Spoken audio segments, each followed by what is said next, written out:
Maagang koordinasyon po ng PNP at COMELEC sinimulan na po sa bayan ng Sampavian para po sa BSKE 2026. Para sa detalye ng balitang yan, kasama natin Idol Aison Muyano. 104.7 IFM Report.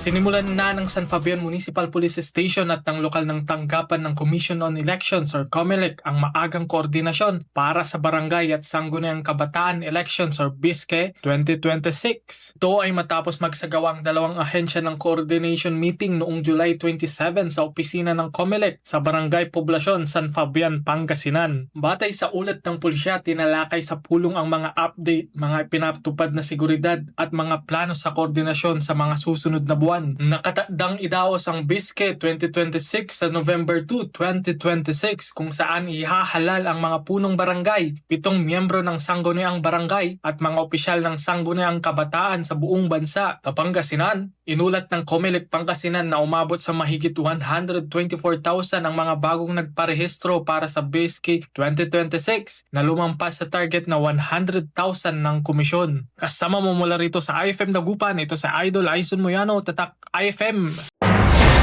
IFM News. IFM News. IFM News.